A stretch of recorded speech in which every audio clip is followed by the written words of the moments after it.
Hey y'all, it's Helena with What's Poppin USA Small Business Support Network.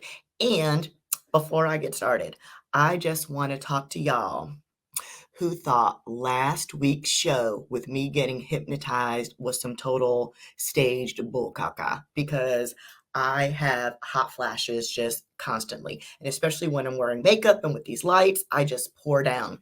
So we will see today how it worked. But let me tell you, since last week where Dr. Andre hypnotized me for those hot flashes, I haven't had not a one, not a one.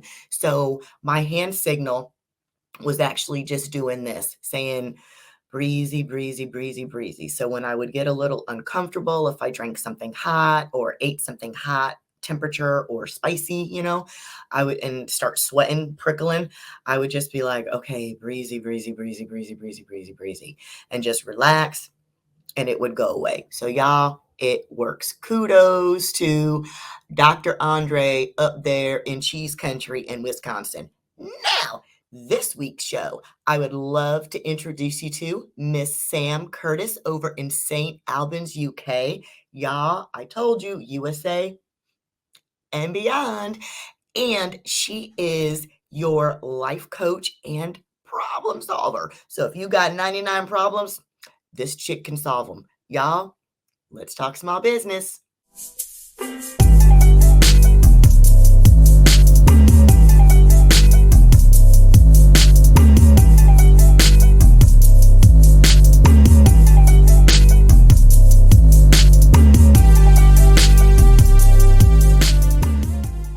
Well, y'all, as promised, here is Miss Sam Curtis. She is over and beyond across the pond.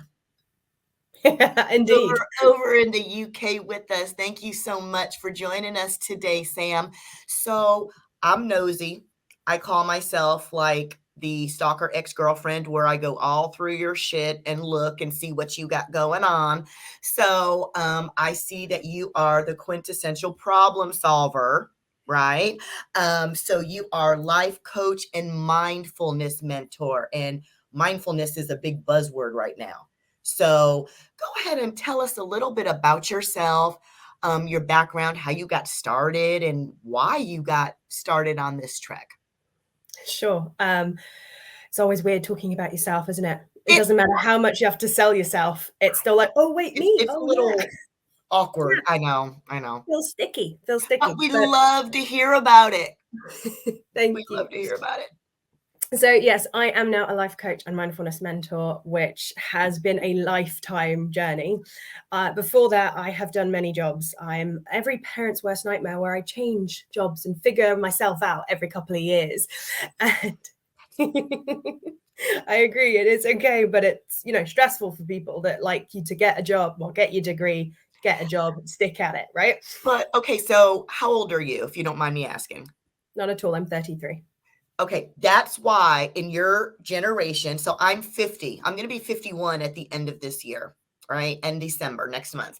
So in our generation, we are like, we were taught, you know what I mean? My mom, my dad, my family members, all my aunties, uncles, they've been at their job for like 30 and 40 years. Who does that? I'd be bored as hell. Right? I could not do it. People would get on my nerves. This is not, I don't owe you. I mean, I don't owe you money. You're not my husband. This isn't a mortgage. Like, I can't do it. I don't see how. So, but a younger generation has higher turnover and it's more expected these days too. I agree. It is. It most definitely Your is. generation is the one that is kind of breaking out of that mold, and us dinosaurs, you know what I mean, kind of gotta move and shift with you. So move and shift, find yourself. We grow constantly. You know what I mean? So girl, please turn off silence the haters. And I don't think you're allowed to call yourself a dinosaur. You're still, that is, yeah, exactly. That's the right way to look at it. Thank you. So sorry to interrupt. So yes, you job hop, no problem.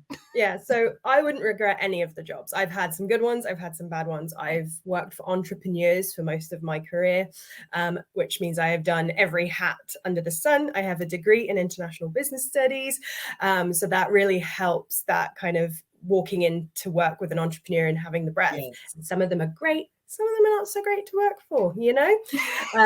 And then because I hated that, I got fed up of kind of making the rich richer. That Right. kind of became a phrase that would go round and round in my head. And I decided to pack that in and become a teacher. So I taught GCSE and A-level business. So for people in America, that's your 14 to 18-year-olds. Mm-hmm.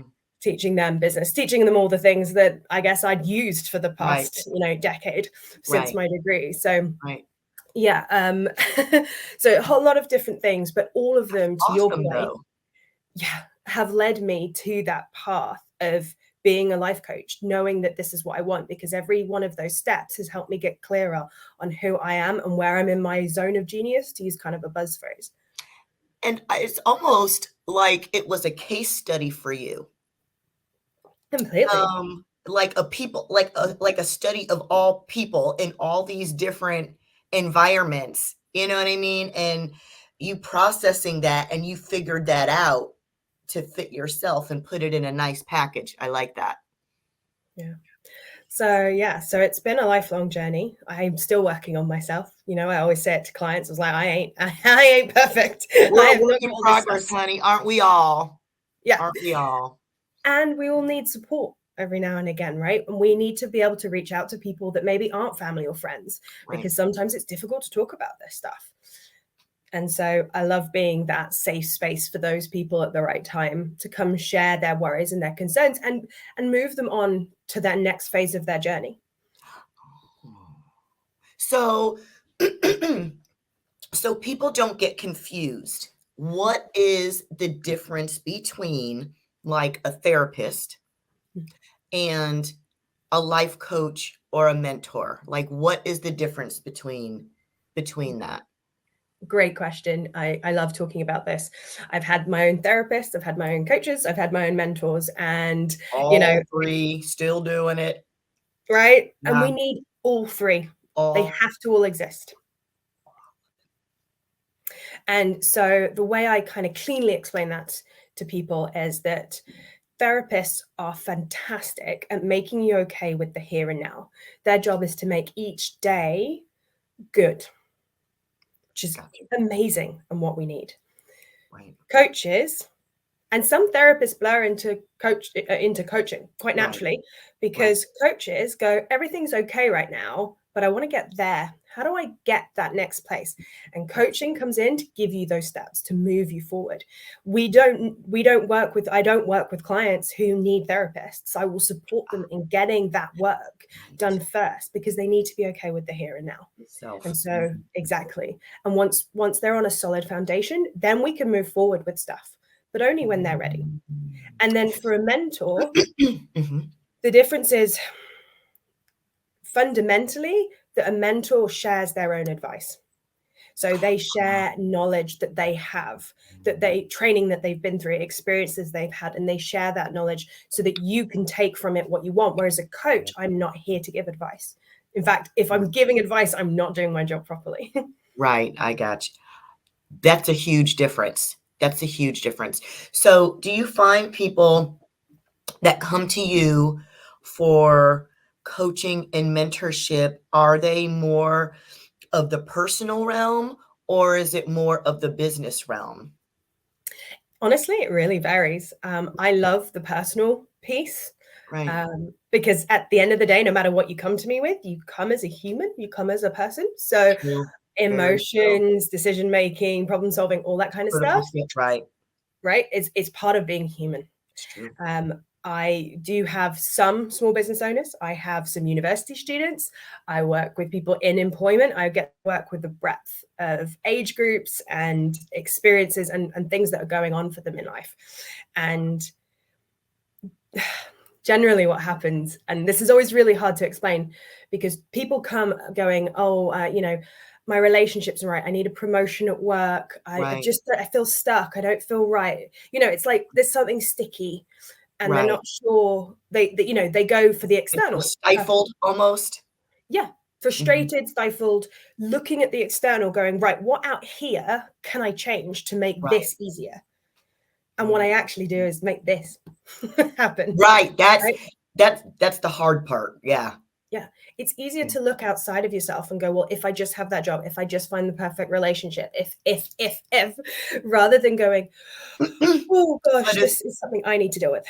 But if you keep carrying those same issues to the next, to the next, to the next, it never goes away. You know what I mean? And it doesn't even have to be, like you got emotional baggage. It could just be you got shitty time management. Absolutely.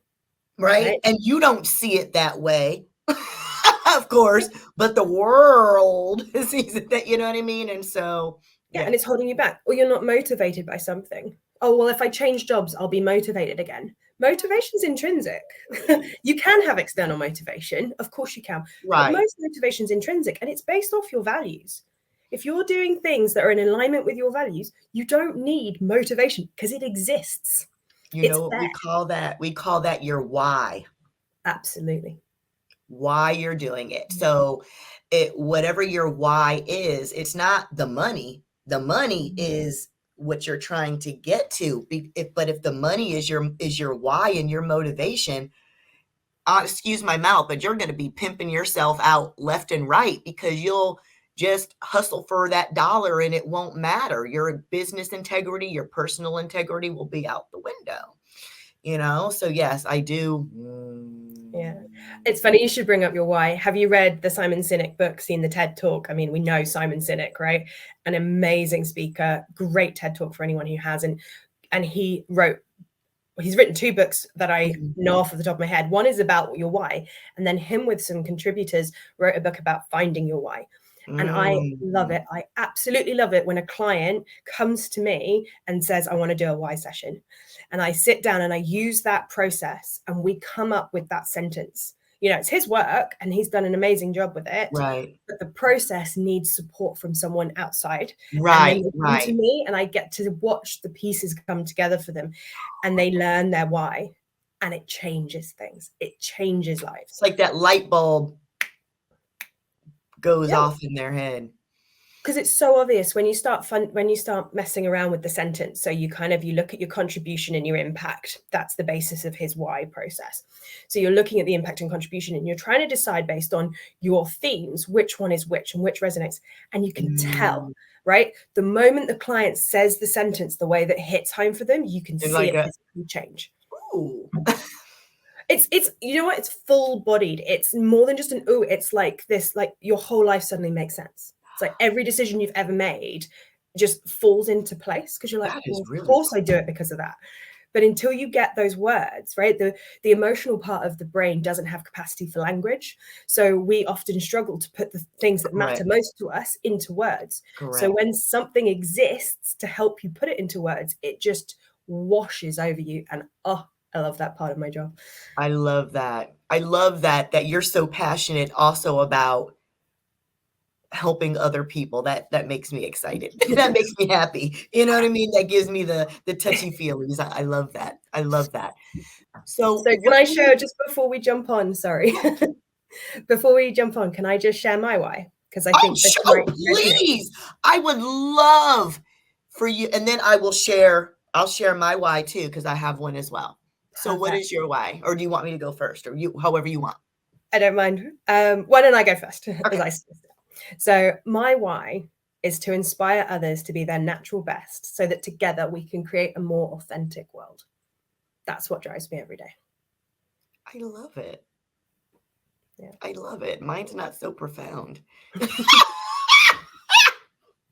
I bet it is. I bet it's just the words. It's not as profound. But it's very heartfelt. Mine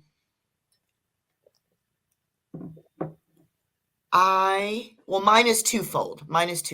So I do what I do. One, because I think small business owners, small businesses, teeny, micro, growing businesses. Some of us are phenomenal, better than those big box stores. But we don't have the advertising dollars. We don't have the marketing skills. We don't have a team behind us, putting out commercials and ads all the time. And so, in my trek, I've been artsy fartsy all my life, sold paintings, and I've always had difficulty like putting myself out there as a small business owner. You don't know how you're going to be received. You feel like somebody's not going to see your worth. I mean, it's just like a whole conglomerate of things that really, hit home with the small businesses and their owners. Because the owners are a part of it, but they're separate and they also need the support as well. And so I've seen the struggle and I empathize with that struggle. I am that struggle. I just happen to have a wonderful mouthpiece and, a little bit of courage and some artsy fartsy skills, and very friendly to be able to go out there and help some of these small business owners and really push them to the forefront, making them more mainstream. So that's my number one. My number two is my husband. My husband works a strenuous job and he's almost 50 years old, which doesn't seem, really that old. But when you're constantly on your feet, he's got hellacious carpal tunnel where he can barely, pick up and grab his ankles, his back. It's like every other week it's something else. So he is able to retire in 4 years from his job. And so that is my goal. That is my why, is to be able to support us and not have him have to work until he's 72 to get a teeny bit of Social Security for us here. In the US, we get Social Security when you retire, which is only like $700 a month. It's nothing. Nobody can live on that. And so, we're still young, but he's broken. And so that's my why, you know what I mean? To try to make it so he doesn't have to work so long and he can retire and he can join me full time with this. Yeah. Amazing. I love that. That's my one. Yes. It's really beautiful. Thank you. I appreciate that. So let me ask you, these days, mindfulness is all the buzzword, right? I've had in my group therapy, we've done mindfulness where she has put our feet on the floor, hands on your thighs, close your eyes, and she's almost having you like visualize maybe walking down a path and feeling the sensations, the wind, releasing the jaw, the shoulders, is that along the lines of mindfulness? Is it what actually is the definition of mindfulness? Beside me describing it, because I don't know what the definition is. So I describe mindfulness. So for me, and kind of, generally, mindfulness is it's a part of meditation. It's one of the many branches of meditation. And it's a Sati word that means grounded presence. So it's about being here and now. So anytime that we are not off in our thoughts, what am I having for dinner? Or what's on my to-do list? So I must do that, right? Anytime that we're not trapped in that and we're just here in the moment, whether that's having a conversation with yourself, whether it's carrying out a mindfulness practice, whether that's doing a color walk, which is one of my absolute favorites, we are building that strength. And actually one of the benefits of meditation, Ruby Wax, for those who know her, an amazing comedian and massive meditation advocate, has written books about this. And I highly recommend them because she's so funny. And who is it? Ruby Wax. Ruby Wax. Okay. So she's amazing. So what we're doing when we practice mindfulness, just like when we go to the gym, we don't go to the gym, do 100 sit-ups and go, right, there's my six pack, right? When we practice mindfulness, I know, right? Wouldn't that be nice? When we practice mindfulness, we're doing mental sit-ups. We're helping the amygdala start to connect with the prefrontal cortex, which is our rational, like our command center of the brain. And so every time we pull ourselves away, so we're using breath as an anchor. So we're just following the movement of breath, say. And we're just, as we breathe in, we're going breathing in. As we're breathing out, we say breathing out. And then the mind goes, oh, should we have chicken or pork for dinner? That's me. Squirrel. Like, yeah, right. Fine. Okay. Bring it back. Okay. Yeah, try to bring I got it. distracted. Back to the breath in, back to the breath out. You've done a mental sit-up, right? Okay. So the more of those you do, it's not a bad thing to get distracted during mindfulness, because the more of that you do, the greater the strength, right? And this is my favorite bit about this, is when we're in fight or flight, the amygdala is running the show. I think most people know that, right? Which means we're not making great decisions because we're not being rational. And when we're in an argument, whether it's with a friend or our partner, we never know what to say. It's just blah, blah, blah, blah, right? But in the shower 2 days later, we go, oh, I should have said that. Our prefrontal cortex is now back in control. That hindsight. Right? And by doing these mental sit-ups, we create that relationship, which means we can be in an argument with someone and actually have rational thought, and therefore have better relationships as a result. Because we can actually talk about things and actually start to have a more rational understanding in a fight or flight situation. And that is the benefit of getting distracted and coming back. And I'd always talk about everyday mindfulness, because we can meditate every day for 3 hours if we have time, which small business owners do not have time. Right? I don't even have that for sleep. Right? So finding little pockets, little activities you can do when you're sat at your desk, when you're on your way to your next client meeting, or off to the store, whatever it might be. Having that, for me, is like primary. Why would we sit down and put 3 hours into something when we can be doing it in teeny short little bursts all throughout the day? So mindfulness, are you just more in the moment, enjoying the moment and not thinking about other stuff? Is that what it's more? So being mindful is being present, being here. And we're human, which means we cannot do that 100% of the time. In fact, we'd be fundamentally flawed. We'd be, sitting the days, probably in the 60s. I imagine there was quite a bit of that, but that wasn't mindfulness. Baby. Right? Sure. So practicing mindfulness is that mental sit-up of getting distracted and going, but right now, for these 3 minutes, I'm anchoring to my breath. Or for this 5-minute walk, I'm anchoring to color. And then every time it goes away, go, okay, brain, well done. You've done some thinking. Come back. I'm looking for yellow. Where's the yellow, right? And that is the art of mindfulness. And that helps build the resilience in the brain, which gives you just more clarity of thought when things are stressful, when life is busy and hectic, which pretty much it is 99% of the time for small business owners, right? There's never really a break.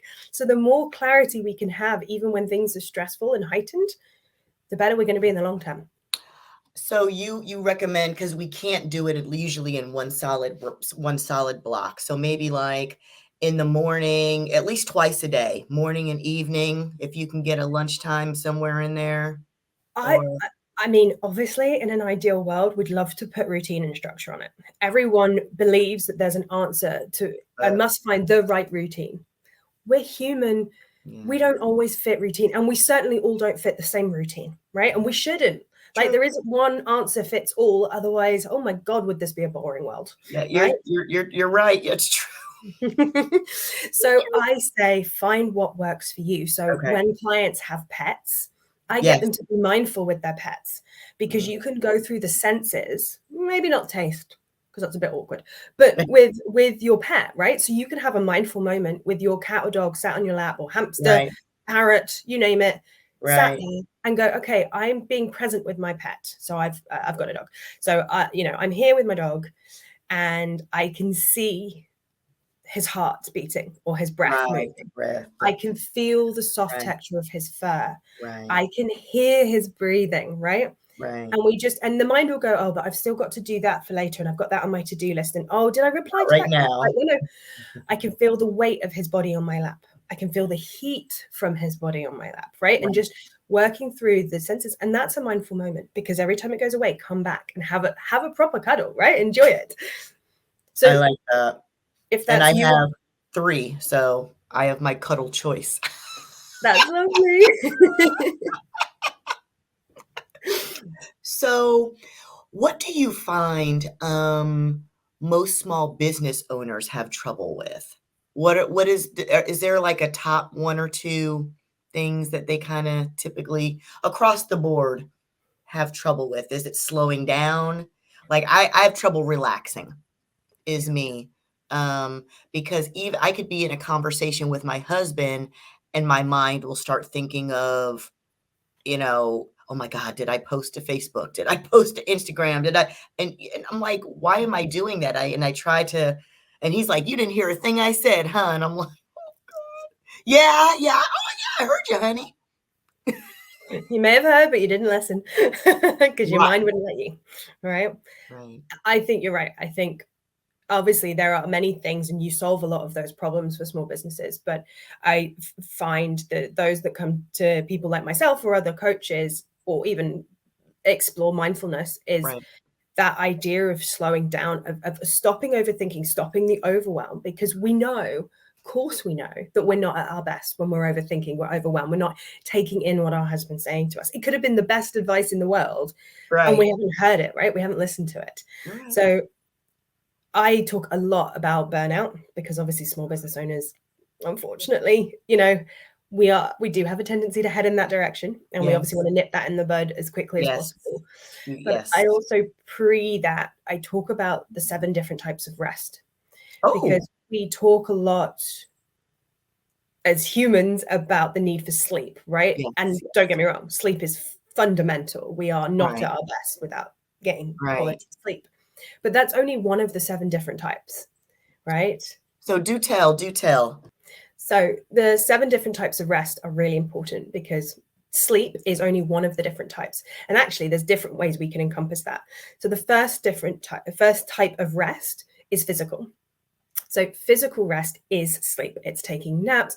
It's doing anything that helps to rejuvenate the body. Okay, so that could be having a massage. It could be doing some stretches, some yoga, things like that.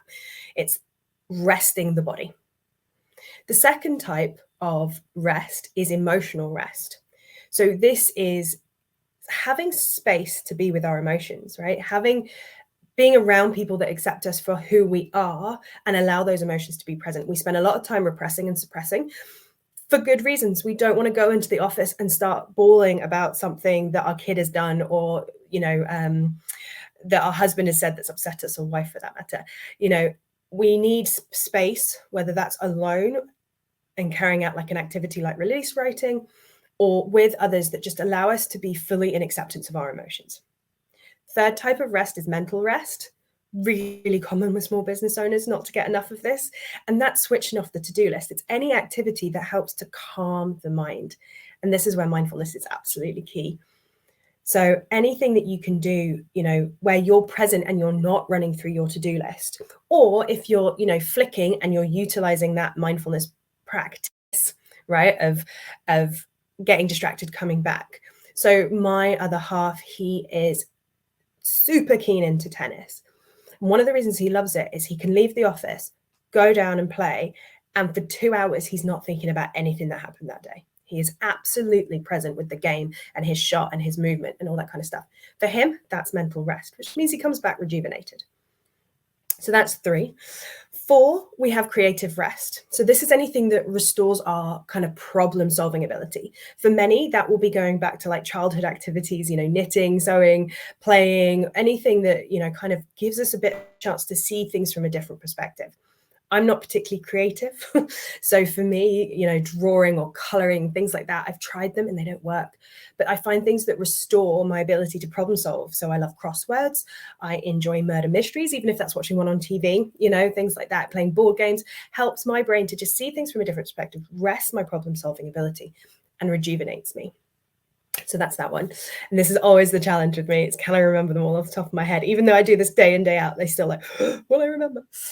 So 5 is social rest. So social rest is, again, spending time with those people that we really love. So introverts and extroverts, the way I define them is that an introverted person gains energy when they're away from someone, like on their own. I should say not away from someone, but on their own, they gain energy. And then they expend that energy when they go out and socialize in groups. And extroverts are the alternative. They actually drain energy when they're alone, and they gain energy when they're around others. And so social rest is obviously different for those kind of people. Extroverts generally need to be in a nice, safe environment with friends, their close friends, really feeling accepted and appreciated. And introverts tend to prefer, social rest is actually time on their own, maybe walking in nature and kind of combining some of the other elements of rest as well. So that's 5. 6 is sensory rest. Now, I'm a highly sensitive person, which basically means I have really active mirror neurons. I don't actually know where they are in the brain. I just assume everything in the brain is here. So I'm highly sensitive, which means that there are days where bright overhead lights, clothes can be a bit scratchy. And so sensory rest is really key for me. And it's getting away from those overstimulation even. So taking, let's take Office, right? When someone microwaves like a fish pie and it stinks the whole place out, that's overwhelming for anyone, right? So sensory rest would be going out for a walk to get away from it, right? It's taking vacation out of your office environment with all the whirring and the noises, taking away, going somewhere else. It's taking in beautiful sights, right? Giving your eyes sensory rest. So instead of being at a screen all the time, it's going out for a walk in nature, looking out the window, right? Anything that allows your senses to kind of restore and rejuvenate, sensory rest. And then last but not least, we have spiritual rest. And spiritual rest is that feeling of awe, that feeling of community, that feeling of connection to something more.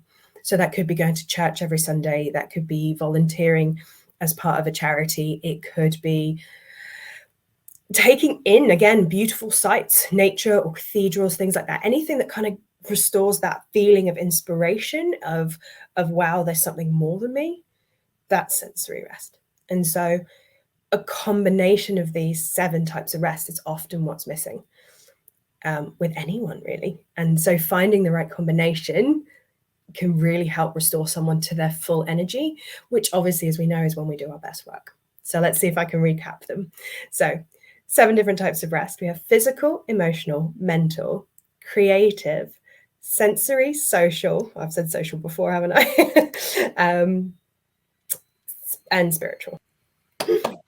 Is that all right? You got them all. You did fabulous. Okay, so let's see. Physical rest. Yes. Take your butt, sit down somewhere, stop moving so much. Emotional. Sometimes people like to journal. You know what I mean? To be able to get out that those expressions, to go cry in the shower. You know what I mean? That kind of thing. Watch a sad film, right? If you're feeling emotional, stick on a sad film. Stick on your favorite playlist of songs that just make you blub. People don't like, they're afraid to feel the emotion like that. They don't like being overwhelmed. Completely. And actually, overwhelm, my definition, because I deal with a lot of overwhelm, is we have emotion, which is energy in motion, emotion, and it's the physical symptoms in the body, right? So sweaty palms, heart rate increase, butterflies in the stomach, right? All of that kind of stuff. That's an emotion, right? A combination of those, the brain goes, ooh, must label this. And so it picks a feeling. So it takes data that it has from when it's experienced these different physical sensations before in this order and goes, okay, last time it was scary, therefore I'm scared, right? And it labels them, and that's a feeling. And actually what we want to do is allow the emotion, the energy to move from the body, because that only takes 90 seconds. People don't believe me, and then they try it and they're like, oh yeah. Because what happens is we loop up here. So we say, oh, that dog died in the film, and that's so sad. Oh, what if my dog died? What if that happened? And we you get on we're still feeling sad. We're talking literally to ourselves about all the sad things that could happen. Right? So the physical sensations keep happening, right? You're right.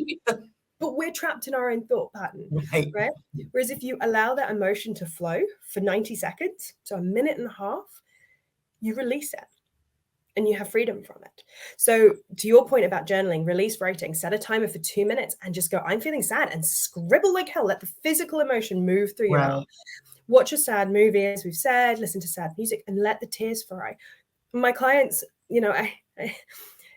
everyone apologizes for crying when they're in a coaching call. I feel terrible. I know. I always feel bad. That's literally a tick in my box. I'm like, I am I doing a know, good job today.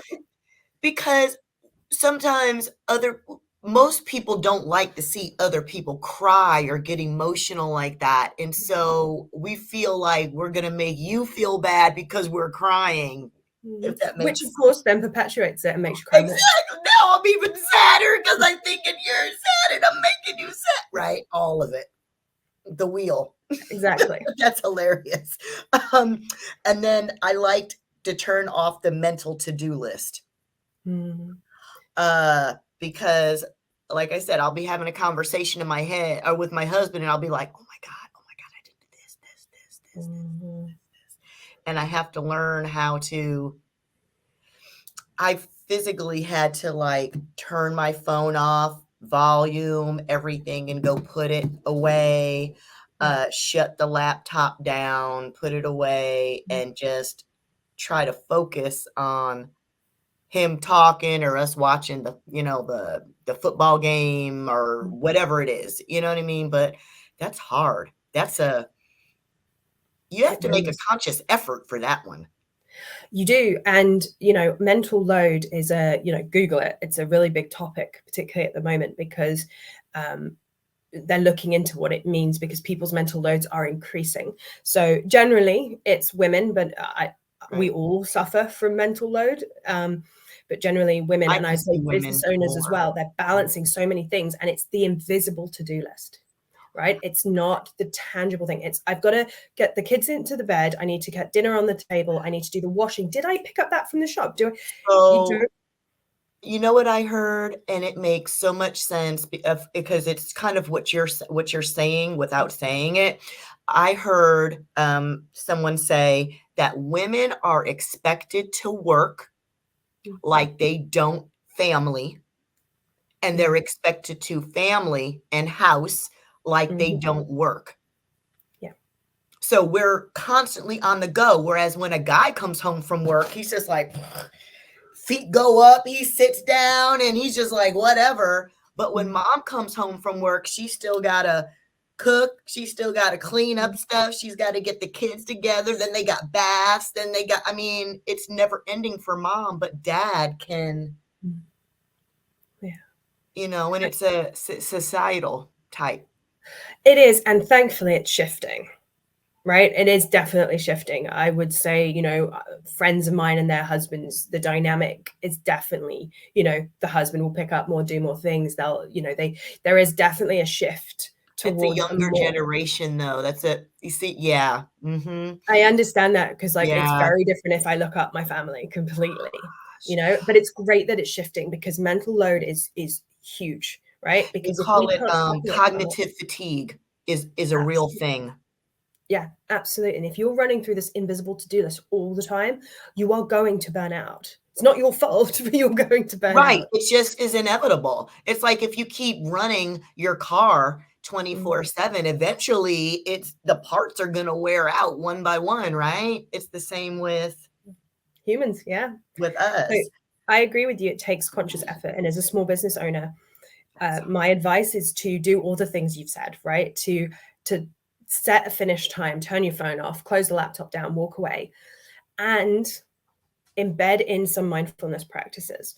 Embed in a moment of calm for yourself before you go and have a chat with your husband, because you'll actually be better for him. You'll be better for that conversation. You'll be better for yourself if you can give yourself that space, whether that's writing a to-do list at the end of the day to pick up in the morning, whether that's having a notepad by your bed to clear it from your brain.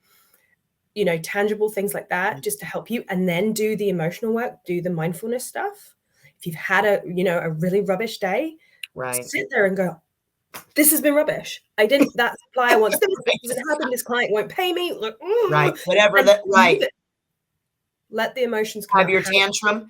It's almost like little kids had something there with being able to have a temper tantrum. You know what I mean? And let all of that. Right, they're physically moving it through their body. They're doing the right thing. I tell clients to go punch pillows. Don't hurt yourself. Don't punch a wall. Go punch a pillow and enjoy it. Right. because it feels Right. better. Well, like you said, with your husband going and bashing the tennis ball, that and pounding on the, you know what I mean, on the asphalt, that's working out that aggression, that all that stress. This Mickey Ficky did this and that ball, and it's, you know what I mean? It's a nice release. Yeah. And yeah, and absolutely, you can do it like that, and from an emotional perspective, and utilize it like that. Or, as I said, it's mental rest, where actually you're just so present, you're not thinking about that ball is so and so's head, and I'm going to smack Oh, it well, to the that's side of his court, right? You know, I you're went actually left with just that one, playing. huh? Sorry. That's funny. Yes, but yes. Can solve a couple of those right there. I'm not saying you're out there plotting murder. I'm just saying you're out there, just getting the frustration out. A lot of times we hear people that really have that strenuous cognitive, job where they got to think all week. They do that weekend warrior stuff, right? They go super hard on the weekend because their brain is so fried from during the week. So it's that same type of Absolutely. Absolutely. same type. You said you're not creative, but you got to have a little bit of creativity in there with you. I'm artsy fartsy. I used to color, or one of my stupid games on my phone, which is ridiculous. You know what I mean? But it kind of is like my little zone out to kind of for a Exactly. few And minutes. I think that's the key thing. If the phone is using us, it's a problem. If we're choosing, if I was just mid conversation with you and thought, oh gosh, I'm a bit anxious, I'm going to pick up my phone and play my game, right? Right. It's using me because that's a trigger that I'm like, I'm anxious, I'm going to find a comfort blanket, I'm going to do this. It's a Right. distraction Right. technique. Whereas if I say, right, I've had a really hectic day, I'm going to spend the next 10 minutes playing this game on my phone. And then when my mind wanders off, I come back to playing the game. Right. Perfect. Like nothing Right. wrong with that. Same as Right. reading, same as Right. scrolling. If I want to scroll on Instagram, but Right. It's usually like an definitive evening about it. thing. I'm not on it during the day. It's just an evening thing where I'm kind of like Yeah. And winding that's a down a little healthy bit. use of So it. I found that very interesting though, to have social rest. And I always just figured that was just being by yourself and getting away from everybody. But I tend to be super bored when I'm by myself. Being I don't like being by myself. I won't go eat by myself out at a restaurant. I won't go to the movies by myself. Anything that's like social like that, that's social-ish, I won't do that by myself. I don't feel right. It feels weird. Or like people are looking at me like, oh, why is she by herself? I don't know. All these crazy things in my head, but I like to be around people. Yeah. That's my I can tell that. be I around mean, people. yeah, there's a couple of factors in there. One, being on your own is very scary. In tribes, we needed to be part of a group for survival. So being alone can be very scary. And if you're an overthinker or you suffer from overwhelm, being on your own, absolute nightmare. Really, really valuable skill to develop in life, to be able to sit on your own, go out for dinner on your own, go grab a coffee on your own. Really important skill to develop. But it's different, like social rest. You don't have to do that to get social rest. Right. My husband, my partner, he is the definitive person in my life who I can be 100% myself, whether I'm in a good mood, a bad mood, a stupid mood, a silly mood, whatever it is. I can be it. I can be with him. And so he is often my social rest. You're safe. And sometimes he's driving me insane. And I go upstairs and I have my own time with my book, my quiet music, and dim the lights because of the sensory part. And that restores me socially. I like that. Okay. So it doesn't always have to be, you know what I mean? You don't always have to be solitary or hermit to have social rest. It could just be those best friends that love you as you are. That's social. Got you. Now, sensory rest, I do like. I like that. We, especially over here in the US, have a bad habit of having televisions in our bedrooms and Mm. watching television in the bed while we're supposed to be going to sleep. And, whether or not we realize it, that light from the TV, even if we fall asleep with the TV on and we think we're sleeping, that light is all in our brain cells. So I've actually started sleeping with like a little eye mask. And I honestly, truly find that I sleep better if I have that mask on than when I don't have it on. Nice. There'll be a couple of factors at play there. There'll be the a lot of sensory feelings because you'll have I the pressure love of that, the the touch mask. pressed up against I love that. I want a weighted one because it feels so good. Mm. I Yeah. have a weighted one. Definitely recommend. Feels soothing, right? Feels really calming. And as you say, you're blocking out the blue light, the movement of that light, that pattern, which our body is designed to keep us safe. If something changes, it's figuring out what to make sure we're safe. And I don't think it's just in the US. My parents lived in New York for a long time, on Long Island and stuff. And yes, I definitely see it over there, TVs in bedrooms, but it's just as prevalent over here in the UK. Mhm. And again, it's a distraction technique. Right. I've had a really stressful day. I don't know how to deal with my emotions. I don't know how to deal with all this mental load. Oh, I'll just stick the TV on and zone out to it rather Exactly than right. doing the actions. Exactly. Rather than doing the actions we need in order to process all of that and Yes. therefore get a good night's sleep. Yes, yes, definitely. And then the last one, I liked the spiritual rest. And I spoke to a young lady whose name is Lucy. She's over there in the UK also. She's in Ireland, and she is we call her Divine Empress. She does like past life regression, all types of really cool stuff like that.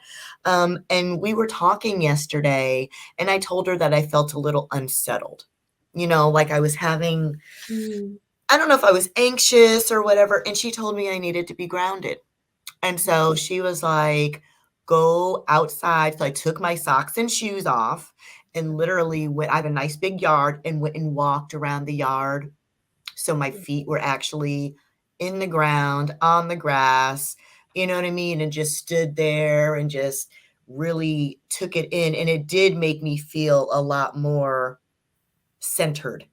Mm. Um, Spiritual doesn't always have to be, that you're a Bible thumper, as they call it, or you're in church, you know what I mean? Or you're Jimmy Swaggered It Out or something like that. You can, um, spirituality is just, like you said, a connection to something bigger. Yeah. And that connection to something bigger can just be others, right? We get a good feeling when we help others out, whether that's volunteering or being part of a group, helping run the school fete, A all sense that kind of of community, camaraderie, gives you like the touch. I get goosebumps now. Gives you like the touchy feelies, It's a feel good type. stuff. It's something more than just yourself, and that is spiritual rest. So yeah, it's just as important. I love that.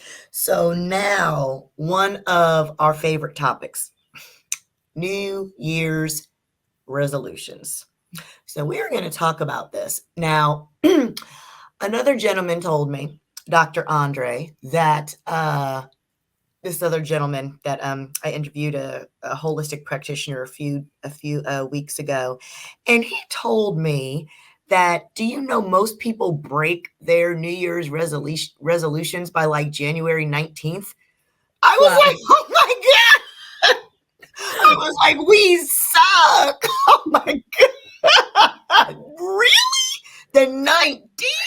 I was like, that's terrible. We didn't even get through the whole month of it.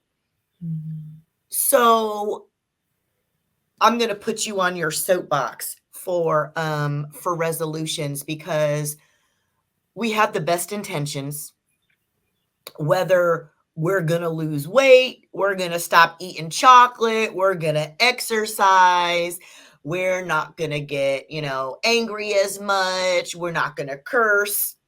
That's not going to work for me. Fuck that. Right. So, like all those different things. We have New Year's resolutions until the 19th of January. You didn't even get a good 3 weeks in. Yeah, I know that is I'm not surprised by that stat, but at the same time, like to hear it like that, it's like, oh God, Isn't that dismal? It makes us feel like we suck. Like, I'm definitely not the due diligent, you know what I mean? Like, I can't stick to stuff like that, but I would love to hear if you have any tricks or anything, tips, suggestions to get us beyond that 21-day period. So I'm going to go ahead and put you on your soapbox. Amazing. Tips to get past that short time frame.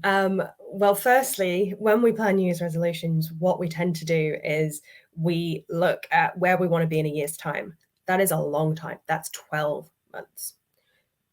We don't even know who we're going to be in 12 months, let alone in 3 months, right? We decide that this future is so far off and that we've got to get there now.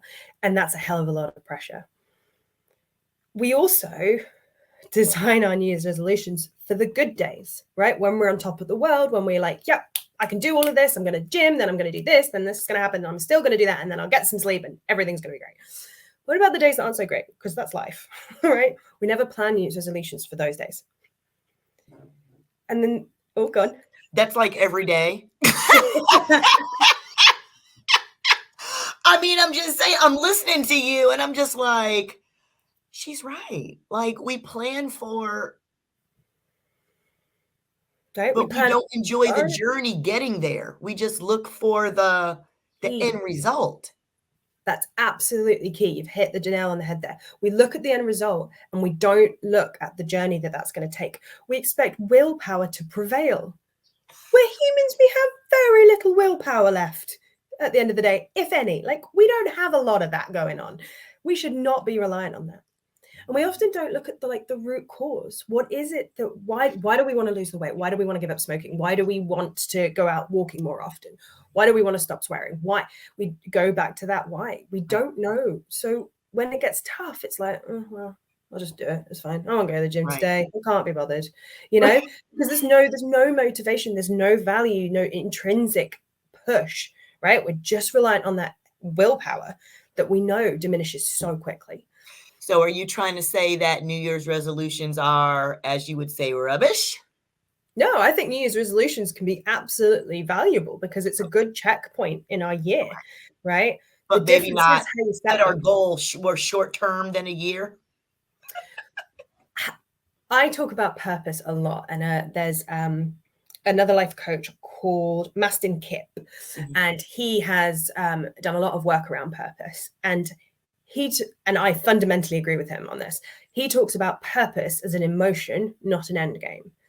Our purpose, not our mission statement, that's different, but our purpose is a certain set of feelings, right?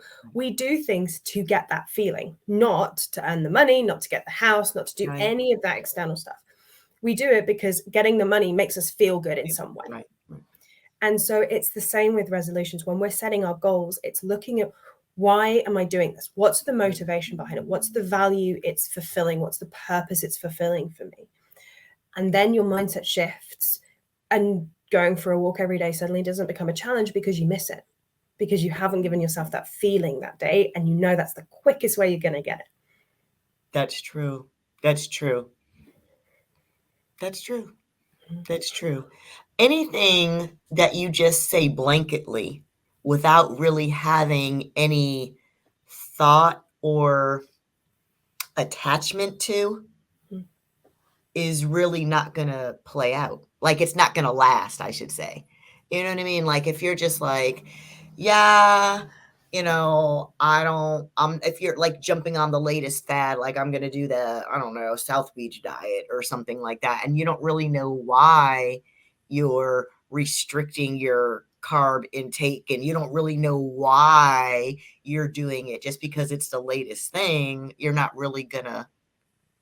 Completely. And do you know what the other factor to that is? You got to know your why, but you've also got to know what you're willing to sacrifice for it. I always say when clients set a That's goal, huge. I get them to set a, why am I doing this? And what am I willing to sacrifice? That's huge. Right. So, because no goal is for life, right? No goal is for life, right? They are, by nature, they are often quite short term in the scheme of life, even if it's a year long, which is mad in my eyes. But you are doing them for a period of time. So if it's lose weight for a wedding, right? I'm losing weight for the wedding. Why am I doing that? I want to look good in the photos. These are going to last forever. It will make me feel better. I want to be proud of them. Insert emotions here. What am I willing to sacrifice? Oh, well, I really love watching Bake Off, right? A British TV program, right? If I don't, as it happens, but it's what comes to me. Just an example. But I'm willing to sacrifice that 1 hour TV program to go to the gym instead for the 6 months it's going to take before the wedding, right? Because that's something I'm willing to sacrifice. I'm willing to sacrifice time with my friends down the pub because that's not going to help me, right? Because for some people, that's like, that sacrifice is too big. I'm like, well, then this goal isn't the right goal. So do you see that then with small business owners that don't want to, they want to achieve that level up here, like you said, but they don't really want to put in the work that it takes to, most small business owners put in way more than a 40-hour work week. Yeah, and burn out as a result. Right. We are up at 2 o'clock, 3 o'clock in the morning, like we shouldn't be, but a lot of times we are, truth be told, whether we wake up to pee and we're like, ooh, let me just check my phone. Oh, so-and-so emailed me. Oh my God, I got it. And then next thing you look up at 6 o'clock in the morning and you got to get ready for your real job, right? So most people don't want to put in the work. So do you find that they were like, they didn't think it would be this hard, maybe? I have faith. So I believe that everyone, particularly if you're starting your own business, I don't believe you're naive. I believe you go in believing you're going to make a difference, and that's why you're doing it. And therefore, I don't think people aren't willing to put in the work. I think people are reliant on the wrong things to help them do the work. And if they can, and also we've got all these gurus out there that say things like, oh, pick a number, now double it. That should be your goal. Holy moly. No, thank you. Like, don't set a goal that is, that feels unachievable. Right. Because then all those little steps are even harder to do. Because you're constantly going, oh, I'm never going to make it. I'm never going to make it. You're feeling like it's already against you. Yeah. Right. And that's not the feeling that we want to do business in. No one starts a business going, I want to feel rubbish every day. I want to feel like I'm failing every day. I was more thinking almost like, not that they didn't know what they were getting into, but okay, so for example, if the person isn't in it for their true why, right? So I had a guy who used to sell water filtration systems, and I was like, that's boring, and it wasn't his why. But if it was, then he would be able to tell you this water is so fabulous, and at 32.3 degrees, it does, like, he would be able to tell you the whole thing. He could care less because that wasn't really his why. He was just doing it. You know what I mean? But I almost feel like, not that they didn't know what they were getting into, but the burnout, because they don't know the steps on how to relinquish control of some things and delegate. They don't have a clear cut, and this is probably where you help develop like a path. You know what I mean? Almost like a itinerary, a chronological, schedule that they have to follow, a map, to kind of help them navigate. Am I making any sense at all, or am I just off on a tangent? No, you're right. It's okay. Yeah. Something came to mind and has completely vanished. So edit this part out. Squirrel, Missy. See what I mean? See what I mean? I think there's the practical elements, right? There is that need to have a tangible structure in place. And I think you've got to have the emotive in alignment with that. So anything emotional that helps push you in that direction. Because if I've had business experts say to me, oh, you have to post on Instagram 3 times a day, otherwise you can forget it. Don't follow me, anyone, because that is not fact, I don't think. But, they tell me this. Instagram makes me a bit, Funny. I don't relate to it. So I can force myself to do that every day and I might see results, right? They're experts. They probably know what they're talking about. But in the meantime, I'm getting closer and closer to burnout because I'm forcing myself to do something that doesn't feel, in alignment with my values and my emotions. So I think setting the plan is important, but also understanding how that feels, right? Does it feel right? And then the other part, which we are all so guilty of as small business owners, is we always look forward. Stop and take in the scenery. Look back at what you've achieved. One of the first things I will set most clients is write down on a Friday the 5 most amazing things that have happened that week. The mindset shifts that creates is incredible because you're not living, I'm a failure, I haven't achieved. Oh, I didn't get this box done. I didn't do that. You're going, look at what I did.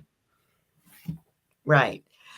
But yes, you are completely right. You're completely right. And I do the same thing. I'm like, oh, I should have, I've been in business this amount of time. I should have this, and this already established. It's like I'm going by somebody else's set of rules instead of how that feels for me.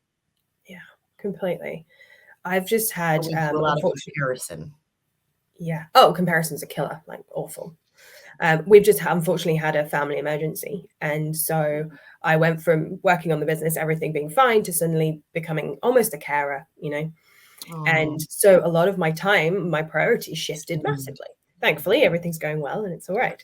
But, for a big chunk of time, just focus is elsewhere.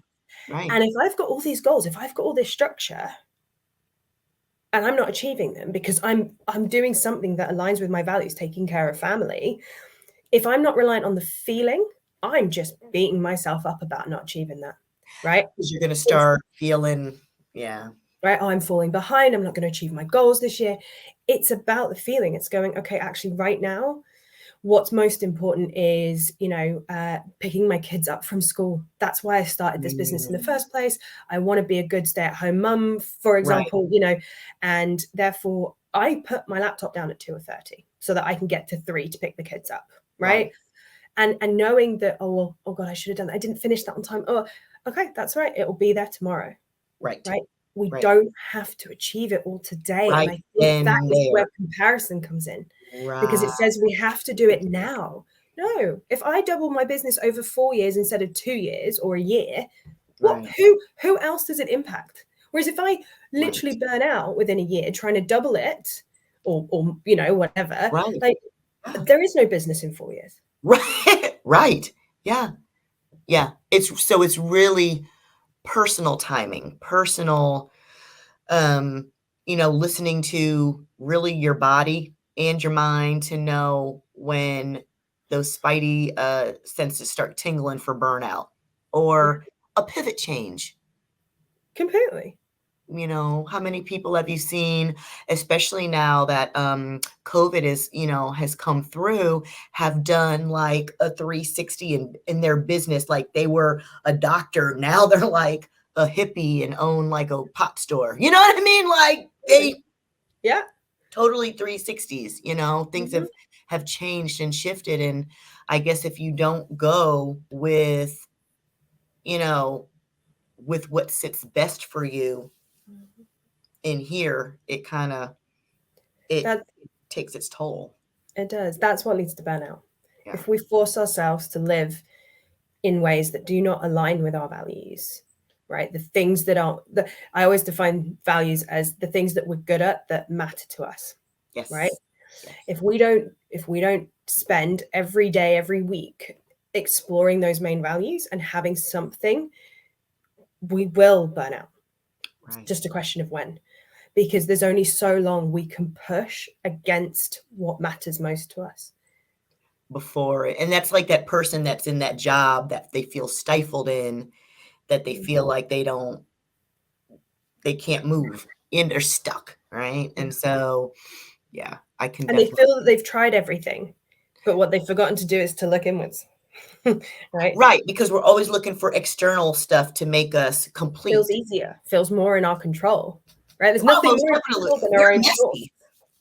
We Yeah, got a we're lot human. going on in there. We're messy. We don't want to deal with all of that. You know what I mean? So, yeah, I completely see that. Sam, if anybody would like to communicate with you, go ahead and sign up with you, explore your coaching and your mindfulness a little bit more, how can they reach you? Amazing. Now, Well, mind you, she's in a different time zone, y'all. we can always make that work. I love my international clients. I absolutely love it. It makes it so much more exciting. So obviously everything I'm going to say you can find through my website, which is sam-curtis.com. Curtis, C-U-R-T-I, single S, .com. And so if you're interested in the coaching, I would head straight there, get signed up for my newsletter. That means you just get a monthly email from me where, I'll talk about a different thing that's going on that hopefully will provide support. I'm really, really keen on being, like you said, I'm a problem solver. I'm a practical person. So we will talk about emotions and the things that drive you, but you will leave all tangible actions. Nice. So if coaching, if you want that, go to the website. You can sign up for a free session. I offer everyone a free session because how on earth are you meant to know if I'm the right coach for you, right? Unless I coach you. So no obligation, just pop over there. You can sign up. If the times don't work, drop me an email, because that's possible. And we can talk about it. If it's more of the mindfulness piece, I'm big on Insight Timer. So it's an app and obviously their website as well. I go live at least once a month talking through another everyday mindfulness technique, whether that's the color walk, anchoring to the breath. Oh, nice. Really? So jump back to that. Is it a set schedule? Generally the last Monday of a month, but it depends on my schedule. But Insight Timer, and again, my website has all the details, but Insight Timer, you can find a whole range of meditations there that I've recorded. And as I say, I go live once a month. I'm also in the process, by the time this goes live, of doing a 10-day mindfulness experiment, which you can sign up for free. Just go onto the website. There'll be a link and you'll get 10 emails, one every day, funnily enough, with a coaching prompt and a mindfulness meditation to help explore your own relationship with mindfulness and see if you can build all the things we've been talking about, right? What's my emotion around it? When does it fit better? We talk about the habit cycle. So how to embed the cue, the routine, and the reward in to build a better relationship with mindfulness for yourself. So yeah, pop over to the website. It's probably the easiest thing. Wow. Yeah, I think I'm going to sign up for that test, or survey. I call it an experiment. Yes, and the reason I call it an experiment is because I'm a really big believer that there's no pass or fail, right? If you don't meditate every day, no harm, no foul, right? There is no pass or fail in life. It's doing what matters most to you. And so we experiment. We set a hypothesis. Do I like mindfulness? Is it mindfulness for me? And then we play around with that idea and find the unique way that does matter. I'm so excited. So on your website, so is it audio? We would just download to hear you, or is it video also? So the Insight Timer is audio, and then the monthlies are video, and I upload those onto my website as well, so you can see the past few months on my website. So their videos, they're there. It's a little bit strange because I'm running off 2 platforms. So it's like, hi. we all know tech problems. I love it. Y'all, please go ahead and go to sam-curtis.com, hit her up, sign up for her mindfulness experiment. You can even get a free coaching session, see how you mesh with her, see if you guys vibe, see if there's something that she can help you with, help you navigate this stressful existence that we have going on between politics, between monkeypox, between, crazy kids we got going on, everything. We need a little woosah. a little centering, a little mindfulness. Sam, it has been a pleasure speaking with you. I thank you so much for joining me from across the pond. Y'all, again, Miss Sam Curtis. Thank you, love. It has been a pleasure. And until next time. Thank you so much. It's been an absolute honor.